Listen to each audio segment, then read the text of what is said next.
కర్ణాటక క్యాడర్కి చెందిన ఐపీఎస్ అధికారిగా అన్నమలై ప్రజల్లో మంచి గుర్తింపు తెచ్చుకున్నారు.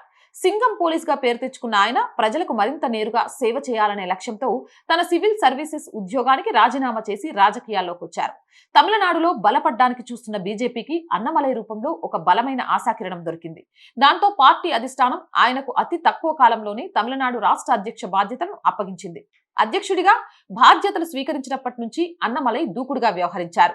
ఎన్మన్ ఎన్మక్కల్ అంటే నా నీల నా ప్రజలు పేరిట ఆయన చేపట్టిన పాదయాత్ర తమిళనాడులో బీజేపీకి గతంలో ఎన్నడూ లేని విధంగా మైలేజ్ తెచ్చిపెట్టింది. నాటి అధికార డిఎంకే ప్రభుత్వంపై విమర్శలు గుప్పిస్తూ అవినీతి ఆరోపణలు చేస్తూ వార్తల్లో నిలిచారు. అయితే ఇంతకాలం పార్టీ కోసం రాత్రింబవళ్లు శ్రమించిన అన్నమలై హఠాత్తుగా బీజేపీకి షాక్ ఇవ్వడం వెనుక బలమైన కారణాలే ఉన్నాయని విశ్లేషకులు భావిస్తున్నారు. అన్నమలై రాజీనామా వెనుక కేవలం 1-2 కారణాలు లేవని, గత కొంతకాలంగా పార్టీ అధిష్టాన వైఖరిపై ఆయన తీవ్ర అసంతృప్తిలో ఉన్నారని తెలుస్తోంది.